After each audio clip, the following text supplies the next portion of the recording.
Alright, अस्सलाम वालेकुम। आज का जो हमारा टॉपिक है वो है कि आप शॉपिफाई एडमिन के अंदर आते हैं और शॉपिफाई एडमिन के अंदर आने के बाद कुछ चीज़ों को आपने सेटअप करना होता है। ठीक है, शॉपिफाई एडमिन भी कह सकते हैं या शॉपिफाई हेल्प सेंटर भी कह सकते हैं।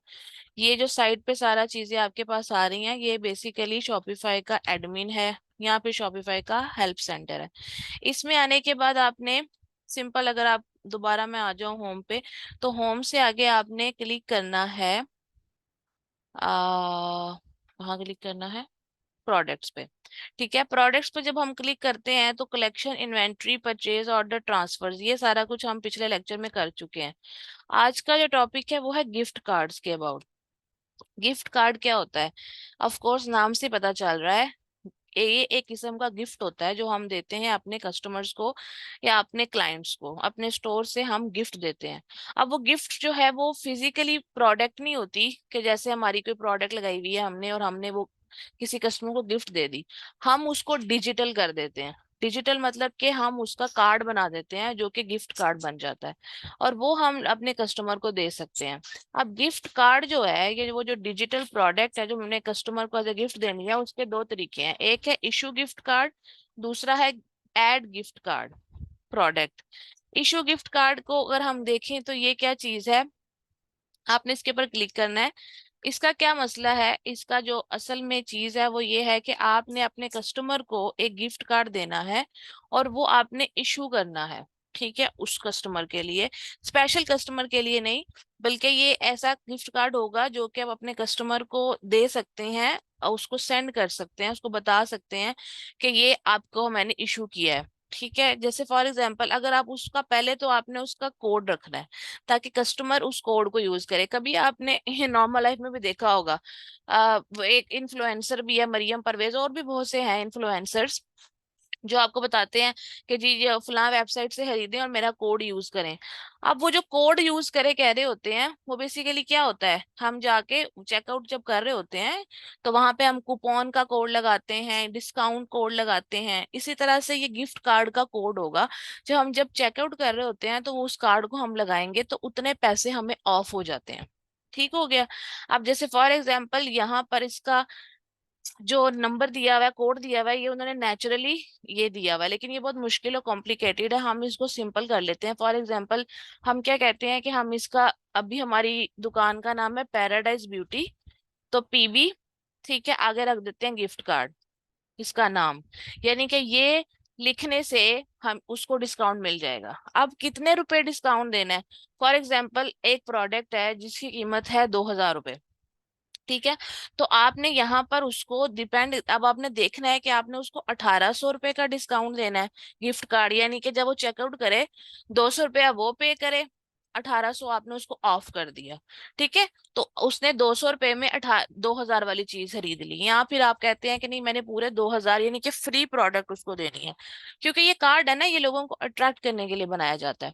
ठीक है, तो ये आपकी अपनी स्ट्रेटेजी है कि आप यहाँ ऐसा करो, 1,000 रुपए का गिफ्ट कार्ड दे दो।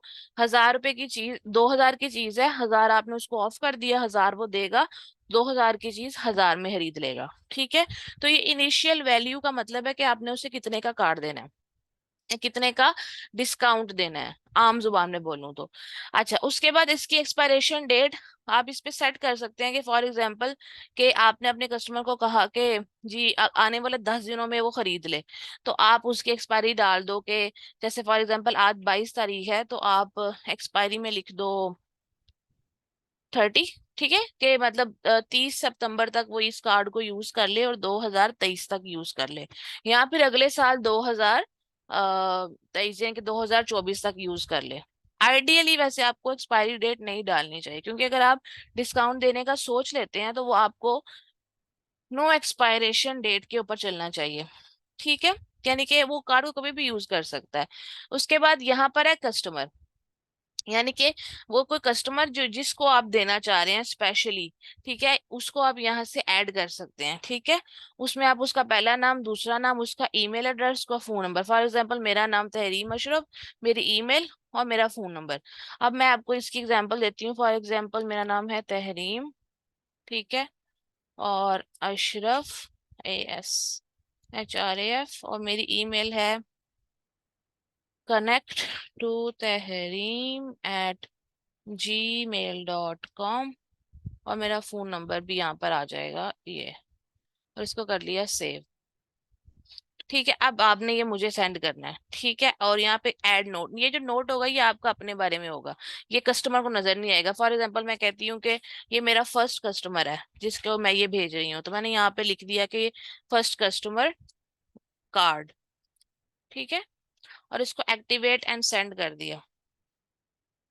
अब क्या होगा कि ये वो जो कार्ड है, ठीक है, ये मेरे नीचे डिटेल आ रही है कि मैंने इशू कर दिया ये कार्ड, और इसमें बैलेंस है 1,000 रुपए का। ठीक है, जब भी कोई आएगा और उसे यूज करेगा जिस चेकआउट पे, उसको ही मिलेगा। और ये किसको दिया है आपने? तहरीम अशरफ को। यहाँ पे कह रहा है कि आपका गिफ्ट कार्ड तहरीम अशरफ को भेज दिया गया है। जब आप एक दफा यहाँ से जाएंगे तो फिर आप इस कोड को दोबारा नहीं देख पाएंगे, ये यूज हो गया है। ठीक है, तो अब क्या होगा, मैं अपनी जीमेल पे जाके इसको चेक करती हूँ कि मुझे आया है ऐसा कोई कि नहीं आया हुआ। ठीक है, अगर आप कभी एली एक्सप्रेस को भी लॉग इन करें ना, तो वहां से भी बहुत से गिफ्ट कार्ड आते देख रहे हैं। ठीक है, पैराडाइज ब्यूटी ने मुझे सेंड किया है एक गिफ्ट कार्ड, ये मेरी ईमेल पे आ गए। ये देखें, इस तरह का डिजिटल किस्म का कार्ड आया, ऊपर लिखा है ₹1,000। पैराडाइज ब्यूटी वालों ने आपको पीबी, ठीक है, पैराडाइज ब्यूटी गिफ्ट कार्ड इसका कोड है। अब आप क्या करें, जाके इसको सर्च कर लें। अब मैं गई वहां पे, फॉर एग्जाम्पल मुझे पसंद आई ये प्रोडक्ट, मैंने इसको यहाँ से देखा, पसंद किया, ऐड टू कार्ड किया।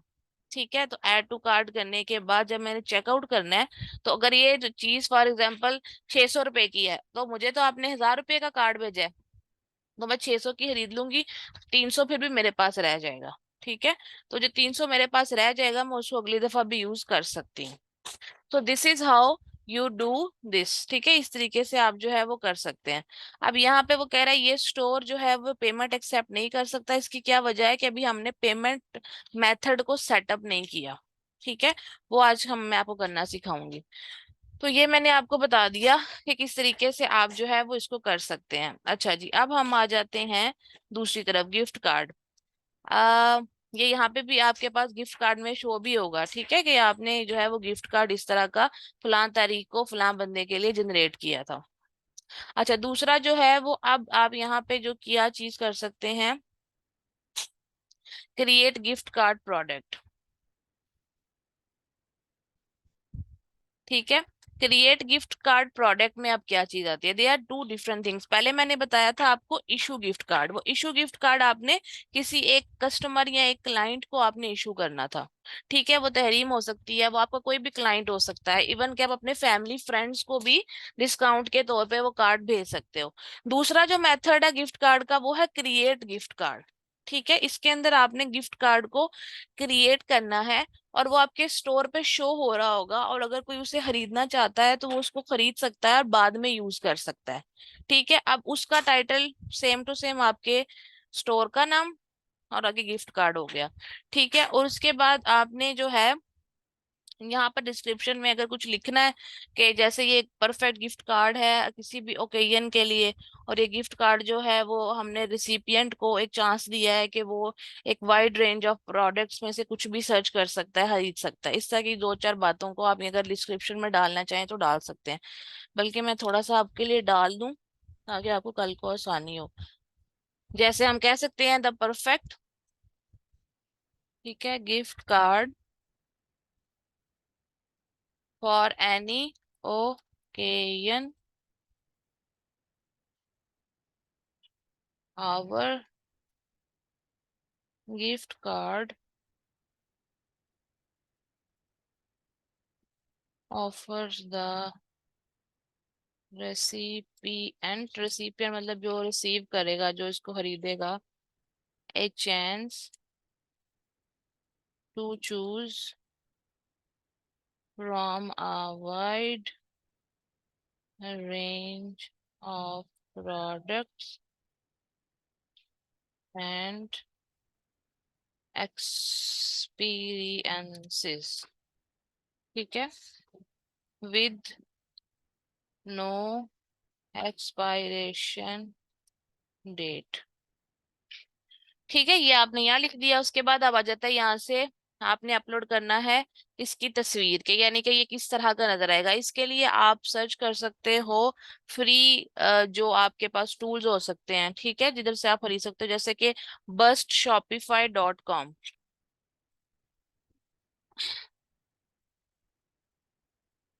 bustshopify.com, BURST, bast bye Shopify, ठीक है। ये वेबसाइट है जी आपके पास, इसमें आपके पास वो फ्री आपको स्टॉक प्रोवाइड करते हैं।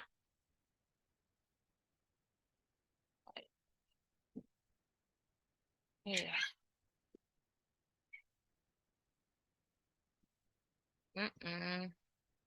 सीधा सीधा सा क्यों नहीं खुल रहा भैया? बस्ट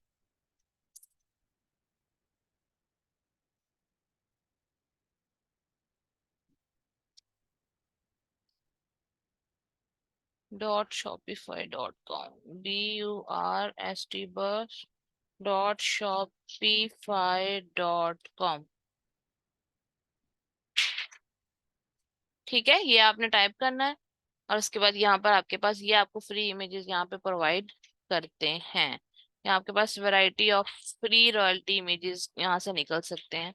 तो आप जो हैं वो क्या करें, जैसे फॉर एग्जांपल हमने यहाँ पे असल में करना क्या, हमने यहाँ पे गिफ्ट कार्ड की तस्वीर लगाना चाह रहे हैं। तो हम यहाँ से गिफ्ट कार्ड सर्च करते हैं,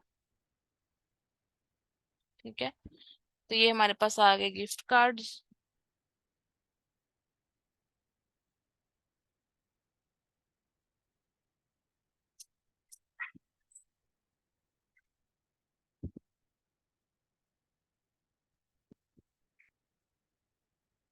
हाई रेजोल्यूशन में या लो रेजोल्यूशन में, तो आपने जैसे हाई रेजोल्यूशन डिसाइड करना है, और यहाँ पे आपने करना है जी फ्री, इसको डाउनलोड, ठीक है। अब ये क्या डाउनलोड हुआ है ये मैं आपको यहाँ पे अपलोड करके बताती हूँ। मैंने बेसिकली डाउनलोड किया है गिफ्ट कार्ड की एक शक्ल, ठीक है, गिफ्ट कार्ड जिस तरह का दिखाई देना चाहिए, ठीक हो गया। अच्छा जी, अब यहाँ पे आता है डिनोमिनेशन। डिनोमिनेशन अब असल में क्या चीज है? डिनोमिनेशन का मतलब है ऑफर, ठीक है, कि आप ये कार्ड जो उनको दे रहे हैं, ये क्या ऑफर आप उन्हें कर रहे हैं, कि कितने रुपए का कार्ड आपने उन्हें देना है। 10 रुपए का कार्ड लेना चाहते हैं, 25 रुपए का कार्ड लेना चाहते हैं, 50 रुपए का कार्ड लेना चाहते हैं, या 100 रुपए का।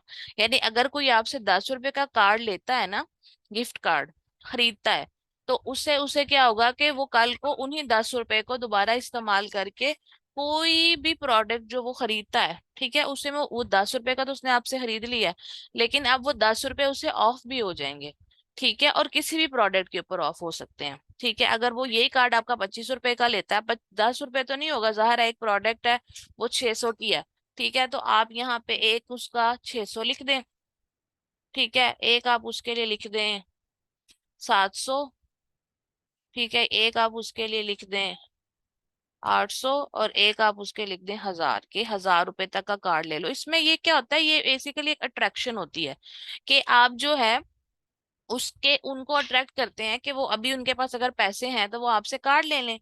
जैसे जब आप बच्चों को कहीं पे जॉयलैंड में लेके जाते हैं, तो वो क्या कहते हैं, वो जी 250 रुपए का कार्ड है, इसमें 250 रुपए का आपका बैलेंस ऐड हो जाएगा, वो बैलेंस आप कभी भी यूज कर सकते हैं। अब ये क्या है, ये गिफ्ट कार्ड होता है, कि अगर कोई आकर आपसे ये कार्ड खरीदता है, फॉर एग्जाम्पल 1000 रुपए का, तो वो 1000 रुपया उसके कार्ड में है, ठीक है। अब वो 1000 रुपए को मे बी जब सेल लगे आपके पास, तो वो तब आए और उसके पास वो कार्ड पड़ा हुआ है, वो अपना डिस्काउंट कोड दे और उस कार्ड को यूज करे और उसको इस्तेमाल कर ले। मतलब ये भी एक अच्छी स्ट्रैटेजी होती है।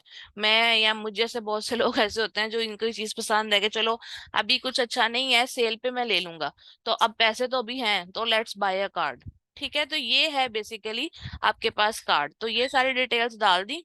उसके बाद यहाँ से आपने क्या करना है, स्टेटस इसको एक्टिव ही रखना है, जाहिर है।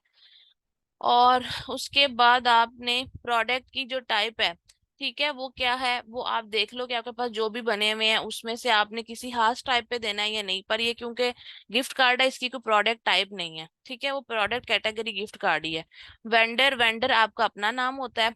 कलेक्शन में डालना है किसी में या नहीं। फॉर एग्जाम्पल आपने गिफ्ट कार्ड्स का एक कलेक्शन बनाया हुआ है अलग से, ठीक है, और उसमें मुख्तलिफ किस्म के गिफ्ट कार्ड इशू किए हुए हैं, तो आप उस कलेक्शन में डाल सकते हो।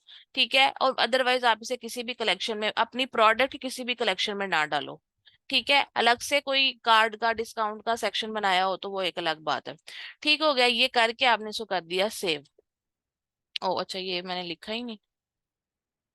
Paradise B E A U T Y beauty gift card, ठीक है। अब इसको हमने कर दिया सेव।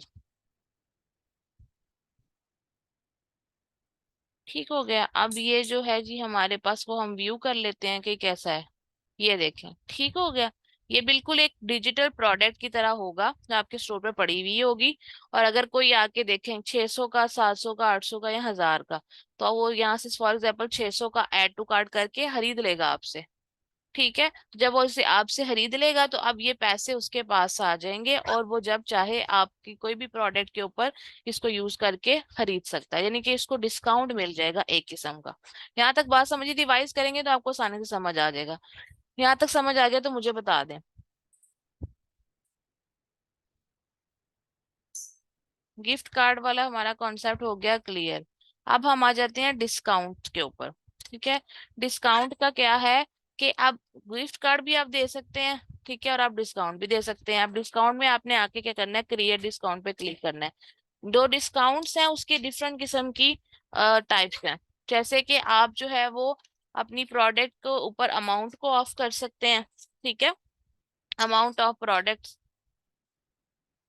और उसके बाद या फिर आप जो है वो पूरे ऑर्डर के ऊपर, यानी किसी ने फॉर एग्जांपल 6 7 8 चीजें खरीदी हो तो उस पूरे ऑर्डर के ऊपर उसे कोई डिस्काउंट देना है, या एक के साथ एक चीज देनी है डिस्काउंट के तौर पे, और दूसरी चीज यहाँ कम पैसों में मिलेगी या बिल्कुल फ्री मिलेगी, या आप किसी को फ्री शिपिंग देना चाहते हैं। तो ये चार टाइप्स के हैं। हम इसमें फ्री शिपिंग को पहले देख लेते हैं।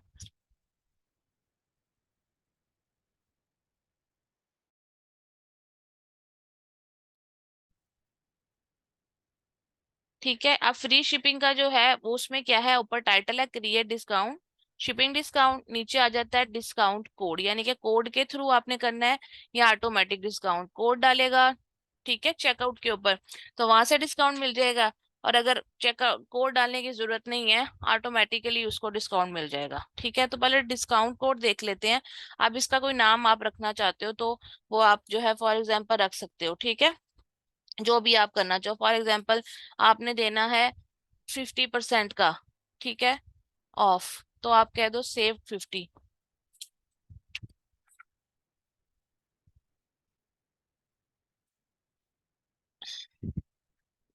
उसके बाद सारे कंट्रीज में, हाफ कोर्स आप अगर सारे कंट्रीज में देना चाहते हैं तो सारे कंट्रीज में दे दें। अभी पाकिस्तान में काम कर रहे हैं फॉर एग्जाम्पल, सिर्फ पाकिस्तान ही होगा। यहाँ पर मिनिमम परचेज रिक्वायरमेंट है कि यानी कि इतने रुपए का कोई खरीदेगा तो फिर उसको ये मिलेगा। तो इसमें आइडियली आपको नो मिनिमम रिक्वायरमेंट करनी चाहिए। इसकी वजह यह है कि जो आप कस्टमर को डिस्काउंट दे रहे हैं वही बात तो वो आपने देना है, उसमें आपने उसके साथ ज्यादा शर्तें नहीं लगानी। उसके बाद आप आ जाएं जी कि कस्टमर की एलिजिबिलिटी, कि सारे कस्टमर हो या कोई स्पेशल कस्टमर हो, या कोई स्पेशल कस्टमर हो, तो आपने ये सारों को ही देना है। ठीक है, तो सारों को जब आपने देना है तो आपने ऑल कस्टमर्स करना है। उसके बाद मैक्सिमम डिस्काउंट यूज किया जो है, ये है एक इम्पोर्टेंट पॉइंट कि इस डिस्काउंट को कितनी दफा यूज कर सकते हैं और कौन कौन कर सकते हैं। तो इसमें आपने करना है लिमिट टू यूज पर पर्सन। ठीक है, यानी कि सिर्फ एक ही जो क्लाइंट है वो ही इसको यूज कर रहा हो, और एक ही दफा। ये नहीं कि हर दफा जो है ना कोई असद नाम का क्लाइंट है तो वो बार बार आता जाए और डिस्काउंट लेता जाए। ठीक है, तो उस तरह तो हमें नुकसान होगा। हमने हमेशा इसको लिमिट टू वन यूज पर कस्टमर पे रखना है। ठीक है, कॉम्बिनेशन का बेसिकली मतलब ये है कि ये एक डिस्काउंट तो आप क्रिएट कर रहे हो, इसके अलावा कोई प्रोडक्ट डिस्काउंट देना है या कोई ऑर्डर डिस्काउंट देना है, कोई कॉम्बिनेशन अगर आप बनाना चाहते हो, लेकिन ये कॉम्बिनेशन बनाने की जरूरत नहीं है, इसको सिंपल डिस्काउंट ही रखें। और वही बात कि इसको स्टार्ट कब से करना है, स्टार्ट फॉर एग्जांपल मैं अभी बनाऊंगी तो अभी से स्टार्ट हो जाएगा। एंड डेट अगर आप कोई रखना चाहते हो तो रख लो, जैसे साल के आखिर तक, ठीक है, या अगले साल तक। या फिर एंड डेट अगर नहीं डालनी, यानी कि मींस का ये बस चलता जाए, तो वो आप तब भी, आपकी अपनी स्ट्रेटेजी होती है बिजनेस की कि आपने क्या करना है। ठीक है, इसको यहाँ से हम सेव डिस्काउंट कर लेंगे। दूसरी तरफ ऑटोमेटिक डिस्काउंट में आ जाओ। ऑटोमेटिक डिस्काउंट में भी वही टाइटल तो वही होगा। फॉर एग्जांपल अगर आपने किसी को 30% देना है तो सेव 30 हो जाएगा। और वही कंट्रीज हो गई। अब इसमें मिनिमम परचेज रिक्वायरमेंट है, ठीक है, कि इसमें को कितने रुपए तक की चीज खरीदेगा तो उसको मिलेगा। जब आप ऑटोमेटिक पे क्लिक करते हैं तो फिर उसमें आपको ये दो चीजें देता है। तो आप इसमें अमाउंट भी सेट कर सकते हो कि फॉर एग्जाम्पल कोई 5,000 तक की चीज खरीदेगा तो हम उसको ये डिस्काउंट देंगे, ठीक है। या फिर आप मिनिमम क्वांटिटी भी कर सकते हो कि फॉर एग्जाम्पल के कोई 3 प्रोडक्ट्स खरीदेगा तो ही उसे ये डिस्काउंट मिलेगा, ठीक है। ये कस्टमर को शो हो जाएगा कि ये डिस्काउंट इस शर्त पे मिल रहा है। और वही बात, कॉम्बिनेशन अगर आपने लगाने हैं तो आप लगा लें, और नहीं लगाने तो नहीं लगाएं। डेट्स जो है वो आपने वहाँ पे ऐड करनी है, यहाँ पे सेव कर देना है। तो ये आपके पास हो गया एक किस्म का डिस्काउंट। मैंने सेव नहीं किया क्योंकि मैं अभी आपको सिखा रही हूँ। फ्री शिपिंग आपका हो गया। अब वो जो मैंने अभी सिखाया है उस पे फ्री शिपिंग मिल रही थी सबको, ठीक है, यानी कि ये शर्त है, ये सिस्टम है और इस तरह आपको फ्री शिपिंग मिलेगी। दूसरी तरफ आप अमाउंट ऑफ प्रोडक्ट पे आ जाओ। उसपे भी आपको क्या मिलेगा, डिस्काउंट कोड है, उसका नाम है फॉर एग्जांपल के वही अगेन के जितने परसेंट भी आपने ऑफ करना है वो आप उसका नाम रख लो, ठीक है। वो आपके पास आ गया, 40 करना है, 40 जो भी आपके पास है उसके वैल्यू परसेंटेज के आपने उसको परसेंटेज ऑफ देनी है। कि फॉर एग्जांपल 40% ऑफ होगा उसको चीज खरीदने पर, या फिक्स्ड अमाउंट देनी है कि मतलब वो जो चीज खरीदेगा उसके ऊपर उसको फॉर एग्जाम्पल 1,800 रुपए का डिस्काउंट होगा। तो ये आपने डिसाइड करना है कि आप कैसे डिस्काउंट क्रिएट कर रहे हो, ठीक है। Applies to specific collection, specific product. और यहाँ से अब आप प्रोडक्ट चूज करोगे, ठीक है, कि किस प्रोडक्ट के ऊपर आपने इस ऑफ को लगाना है। आप ब्रोज करोगे तो आपके पास आपके कलेक्शन आ जाएंगे कि फॉर एग्जांपल फेस के कलेक्शन पे लगाना है, मेकअप के कलेक्शन पे लगाना है, नेल आर्ट पे लगाना है, किस कलेक्शन के ऊपर आपने लगाना है। स्पेसिफिक प्रोडक्ट पे क्लिक करेंगे तो ब्रोज करने पे आपके पास सारी प्रोडक्ट्स आ जाएंगी, ठीक है। इसमें से जिस जिस प्रोडक्ट पे आप लगाना चाहते हैं आप उस प्रोडक्ट को यहाँ से क्लिक करते जाओ और सेलेक्ट करते जाओ। कि फॉर एग्जांपल ये 6 7 8 प्रोडक्ट्स है जिनके ऊपर मैंने इस तरह का डिस्काउंट देना है, ठीक है, वो ऐड कर लेना यहाँ से। अच्छा, उसके बाद आप आ जाओ नीचे। तो यही वही बात के क्या रिक्वायरमेंट है, तो नो मिनिमम रिक्वायरमेंट पे रखना है हमने। कस्टमर एलिजिबिलिटी में सब कस्टमर्स आएंगे। लिमिट टू यूज 1 पर्सन करना है, कॉम्बिनेशन ना बनाए। और अगर कोई एंड डेट डालनी है तो वो डाल दें और इसको कर दें सेव, ठीक हो गया। अब ऑटोमेटिक डिस्काउंट भी सेम है, वही टाइटल आपके पास रह जाएगा, ठीक है, कि जी वही बात है कि सेव 40। और उसके बाद इसमें परसेंटेज है या फिक्स अमाउंट है, और स्पेसिफिक प्रोडक्ट है या कलेक्शन है। और यहाँ पे वही बात की मिनिमम परचेज, फॉर एग्जांपल के अगर ये किसी को मिलेगा उसने कम से कम 3,000 की शॉपिंग की हो, ठीक है, या फिर उसने कम से कम 2 प्रोडक्ट खरीदी हो। और कॉम्बिनेशन नहीं बनाना, एक्टिव डेट्स आप देख लो कि आपने कैसे रखनी है और कब से एक्टिव करना है, ठीक है। ये हो गया हमारे पास 2 तरह के डिस्काउंट्स। उसके बाद हम आ जाते हैं तीसरे पे, अमाउंट ऑफ ऑर्डर। यानी कि हम जो भी कोई ऑर्डर खरीद रहा है, पूरा ऑर्डर, ठीक है, जैसे उसने 2 4 5 6 जितनी भी चीजें खरीदी हैं उस पूरे ऑर्डर के ऊपर उसे आपने कैसे ऑफ देना है, तो वो आपने उसको डिस्काउंट कोड से देना है। जैसे कि कोड का नाम है वही बात के सेव 20, ठीक है। या फिर आपने ऑटोमेटिक करना है, ऑटोमेटिक में फिर आप टाइटल देंगे और वो भी वही होगा कि सेव 20, या जितने भी परसेंट आप ऑफ देना चाह रहे हो असल में, ठीक है। उसके बाद डिस्काउंट कोड में ये नाम हो गया, अगेन वही बात, परसेंटेज या फिक्स अमाउंट। और यहाँ से भी नो मिनिमम रिक्वायरमेंट करनी है, ऑल। और यहाँ से no limit, limit to 1 person, ये नहीं बनाना, और एक्टिव डेट्स को देख लेना है। और अगर आप ऑटोमेटिक में आ जाओ तो अगेन वही बात है, फिक्स्ड है या परसेंटेज है। और यहाँ से वो अमाउंट जो भी है, फॉर एग्जांपल 6,000 की शॉपिंग, या फिर आइटम्स जो है वो 5 होनी चाहिए, ठीक है। और बाकी सारी चीजें सेम रहेंगी। तो ये हो गया पूरे ऑर्डर के ऊपर जब आपने किसी को डिस्काउंट देना हो।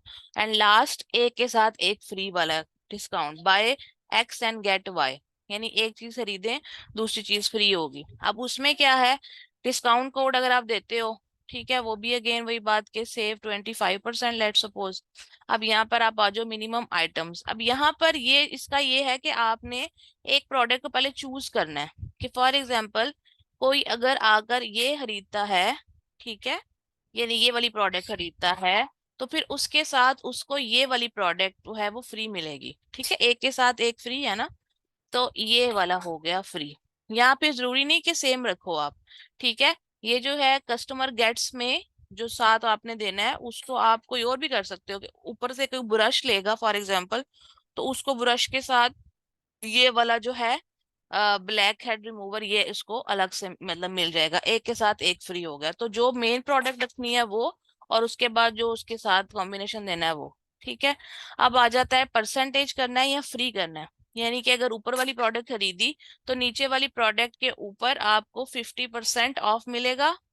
ठीक है, या फिर आपने नीचे वाली प्रोडक्ट को फ्री करना है, ऊपर वाली प्रोडक्ट को कोई खरीदेगा तो नीचे वाली फ्री होगी, ये बात आप यहाँ से डिसाइड करोगे।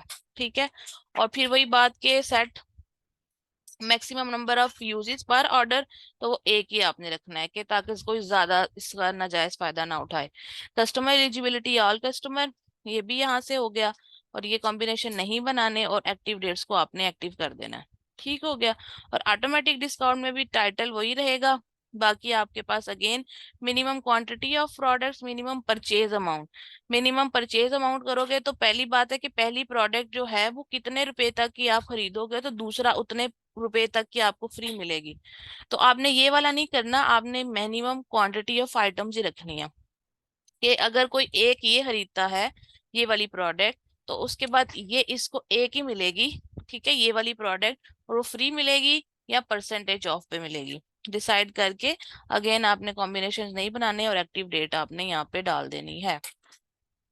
तो ये हो गया जी हमारे पास डिस्काउंट के सारे चारों के चारों, इस तरह से आप डिस्काउंट्स दोगे। ठीक है, ये डिस्काउंट्स जो होंगे ये कस्टमर को चेकआउट पे मिलेंगे, या फिर जो जिन प्रोडक्ट्स को आपने चूज किया होगा उनके ऊपर शो हो रहा होगा कि इसके ऊपर प्रमोशन लगी हुई है या इसके ऊपर डिस्काउंट दिया जा रहा है। तो it is a type of promotion और डिस्काउंट। यहाँ तक समझ आ गया तो मुझे चैट बॉक्स में बता दें।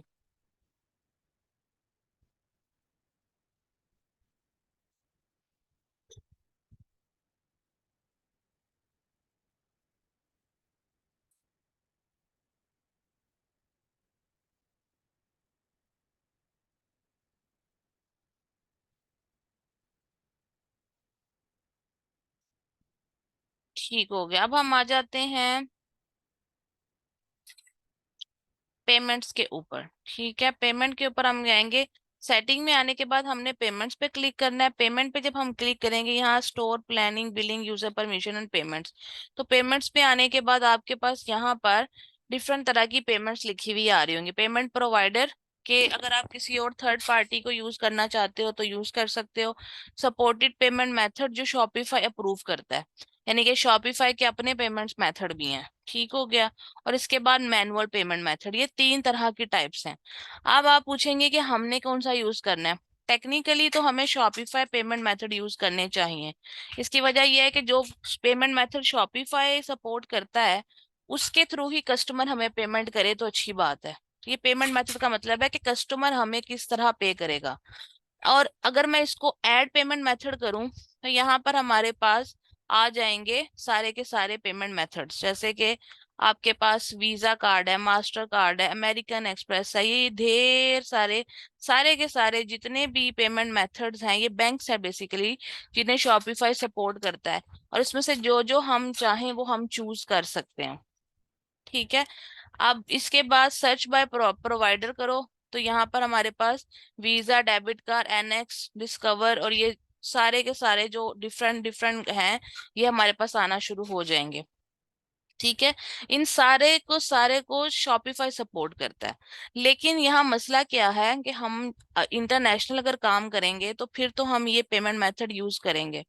ठीक है, इसलिए क्योंकि हमें शॉपिफाई से हेल्प चाहिए। लेकिन मसला ये है कि उसमें हमें अपने पूरे बिजनेस की डिटेल देनी पड़ती है कि जी मेरा एनटीएन नंबर ये है।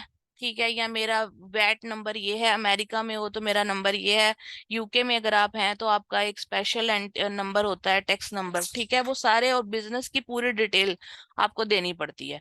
लेकिन क्योंकि हम पाकिस्तान में अगर स्टोर बना रहे हैं तो हमने फिर इसको चूज नहीं करना, हमें क्या करना है, हमने ऐड मैनुअल पेमेंट मेथड करना है। ठीक है, क्योंकि हम अपने मुल्क में काम कर रहे हैं और यहाँ पे बहुत से ऐसे पेमेंट मेथड्स हैं जो इंटरनेशनल होते हैं जो एक्सेप्टेबल नहीं है। फॉर एग्जाम्पल पेपाल पाकिस्तान में नहीं है, तो कोई कस्टमर हमें पेपाल से तो पे नहीं करेगा। पाकिस्तान में जो रवाज है वो कैश ऑन डिलीवरी का है। मनी ऑर्डर भी कोई कम ही यूज करते हैं, बैंक डिपॉजिट करते हैं। ठीक है, सीओडी करते हैं, यहाँ पे आपको पता है डेबिट कार्ड और क्रेडिट कार्ड यूज होता है। तो अगर आप कैश ऑन डिलीवरी पे क्लिक करोगे तो यहाँ पर आपको कैश ऑन डिलीवरी के बारे में जो है वो पूरी इंफॉर्मेशन प्रोवाइड करना पड़ेगी।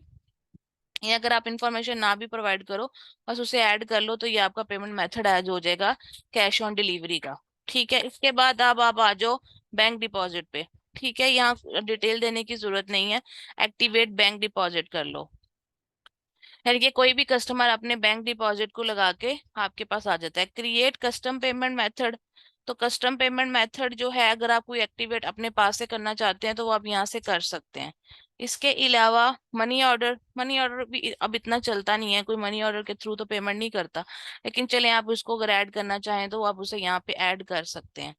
ठीक है, तो यहाँ से आपने मैनुअली जो है वो पेमेंट मेथड को ऐड करना है।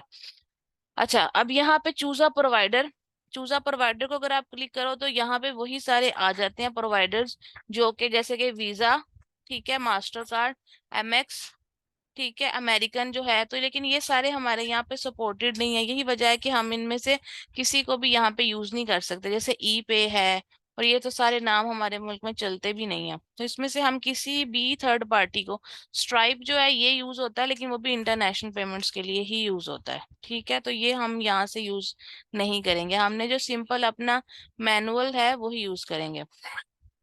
ठीक है, तो और हाँ, अगर आप इंटरनेशनल काम करने लगे हैं, सारे मुल्कों में आपने काम करना है, जैसे कि 15 मुस्लिम मुल्कों में या 3 मुल्कों में, 4 मुल्कों में, फिर आपको ये ऐड पेमेंट मेथड पे जाकर, ठीक है, मैं आपको एग्जांपल के लिए बता देती हूँ कि यहाँ पे आप सर्च कर लो। ठीक है, आप सर्च करने के बाद जो भी कोई पेमेंट मेथड है उसको ऐड करोगे, तो फिर उसके बाद जो बिजनेस डिटेल्स है, फॉर एग्जाम्पल वीजा है, ठीक है, आपने वीजा चूज किया, मास्टर कार्ड चूज किया, ये दो चूज कर ली। अब इनके, आपने जब इन दोनों को चूज कर लिया तो उसके बाद आपको वो बाकी भी दे रहा है ऑप्शंस के, ये सारे। जैसे मलेशिया में अगर काम करना है तो मलेशिया में ये यूज होता है। ठीक है, तो ये सारे पेमेंट मेथड वो आपको शो कर रहा है, तो आपने जो है उसमें से अपनी जो भी रिक्वायरमेंट के हिसाब से हैं वो आपने उनको यूज कर लिया। और यहाँ पर जब आप उनको एक्टिवेट करोगे तो वो फिर आपसे अगर डिटेल मांगेगा, जैसे मैं कह रही थी फॉर एग्जांपल, ओहो मैं बता दूं, ठीक है, वीजा हो गया, मास्टर कार्ड हो गया, अब इसको आपने एक्टिव, फॉर एग्जांपल आपने इसको एक्टिवेट करना है। जब आपने इसको एक्टिवेट करना है तो फिर वो अब आपसे पूछेगा मुख्तलिफ किस्म की डिटेल्स के, इसको कनेक्ट करो। तो पहले कहोगे ठीक है मैं इसे कनेक्ट करती हूँ, वो फिर अब आपसे अगेन वही बात कि आपसे बिजनेस की डिटेल्स पूछेगा कि आपका बिजनेस कहाँ है, आपका एनटीएन नंबर क्या है, आप कहाँ लोकेटेड हैं, और ये सारा कुछ। और ये जो बाकी एप्स हैं ये पहले आपको अपने स्टोर में डाउनलोड भी करनी पड़ेंगी, क्योंकि ये मुख्तलिफ एप्स हैं ना जो कि यूज हो रही हैं पेमेंट मेथड को आप तक पहुंचाने के लिए। ठीक है, तो यहाँ से आप बेसिकली अपने पेमेंट मेथड को एक्टिवेट कर सकते हो।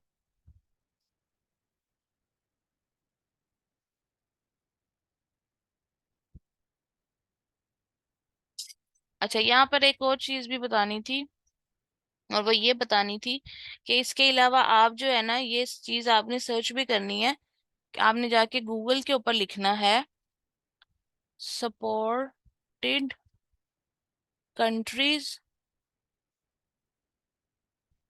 फॉर शॉपिफाई पेमेंट्स, ताकि आपको ये पता चले कि शॉपिफाई पेमेंट जो मैं बता रही हूँ यहाँ पे, जो आपको मैंने दिखाया है यहाँ से ये वाला ऐड पेमेंट मेथड करके जो आ रही हैं सारी शॉपिफाई की जो सपोर्टेड हैं, उसमें आप जब इसको सर्च करोगे तो आपको पता चलेगा कि जो शॉपिफाई के पेमेंट मेथड है वो कौन कौन से मुल्क के अंदर जो है ना वो सपोर्ट है। उसमें आपको पाकिस्तान नजर नहीं आएगा, ठीक है, उसमें आपको ऑस्ट्रेलिया, ये सारे जितने मुल्क है ना, सिर्फ इन्हीं मुल्कों में शॉपिफाई की जो पेमेंट है ना वो एक्सेप्टेड है। ठीक है, इसके अलावा अगर आप किसी और मुल्क में रहते हैं तो फिर आपको वहां पे वही बात है कि आपको मैनुअल तरीके से जाकर चीजों को ऐड करना पड़ेगा। ठीक हो गया। और इसके अलावा जो एक और टॉपिक आपने सर्च करनी है, इसको जरूर एक दफा देख लेना कि यहाँ पे क्या है। इसके अलावा जो टॉपिक सर्च करना है वो आपने करना है 8 common types of payment options by Shopify. ठीक है, कि और शॉपिफाई जो है वो कौन से 8 पेमेंट मेथड्स को सपोर्ट करता है ये। ठीक है, अगर आप इसको ओपन करो तो फिर यहाँ पर आपको नजर आएगा कि जो ऑप्शंस जो शॉपिफाई सपोर्ट करता है पेमेंट के, उसमें क्रेडिट कार्ड, डेबिट कार्ड है, कैश है, मोबाइल वॉलेट है, बाय नाउ पे लेटर है, चेक्स हैं, बैंक ट्रांसफर भी है, ऑटो पे भी है और क्रिप्टो करेंसी भी है। और उसके नीचे भी उन्होंने काफी ज्यादा इसके ऊपर आर्टिकल्स वगैरह जो हैं वो लिखे हुए हैं। ठीक है, कि मतलब कितने परसेंट जो है वो आपसे रिडक्शन होती है और कितने परसेंट आपको फायदा, यानी कि यहाँ पे एडवांटेजेस हैं क्रेडिट कार्ड यूज करने के, यहाँ पर डिसएडवांटेजेस हैं। अगर आपकी इंग्लिश थोड़ी अच्छी है और आपके पास टाइम है तो एक दफा आप बेशक सारी चीजों को पढ़िएगा कि कैश को क्या होता है, मोबाइल वॉलेट क्या होता है। अगर आपको नहीं पता BNPL क्या होता है, ये सारी टर्मिनोलॉजीज आपको पता होनी चाहिए। कल को किसी क्लाइंट से बात करनी हो तो आपको पता हो कि कौन से 8 पेमेंट मेथड्स हैं जो कि एक्सेप्टेबल हैं और उनके नाम क्या है, कम से कम वो पता हो और वो किस तरह काम करते हैं। बेशक इनमें सारे यूज नहीं होते, ठीक है, इनमें सारों को सारे यूज नहीं होते, यूज बस यही होते हैं थोड़े बहुत, जैसे credit card, debit card, cash use होता है, मोबाइल वॉलेट यूज हो सकता है, बैंक ट्रांसफर यूज होते हैं, बहुत कम क्रिप्टो करेंसी यूज होती है। और बाय नाउ पे लेटर जो होता है ना, इसमें ये होता है कि कोई चीज अगर बहुत महंगी है $5,000 की, तो फॉर एग्जाम्पल किसी ने $2,000 में खरीद लिया, $3,000 बाद में पे किया जा सकता है, तो वो शॉप पे के थ्रू किया जाता है। ठीक है, तो ये है जी आज के लिए। अब अगर कोई सवाल है तो वो आप पूछ लें।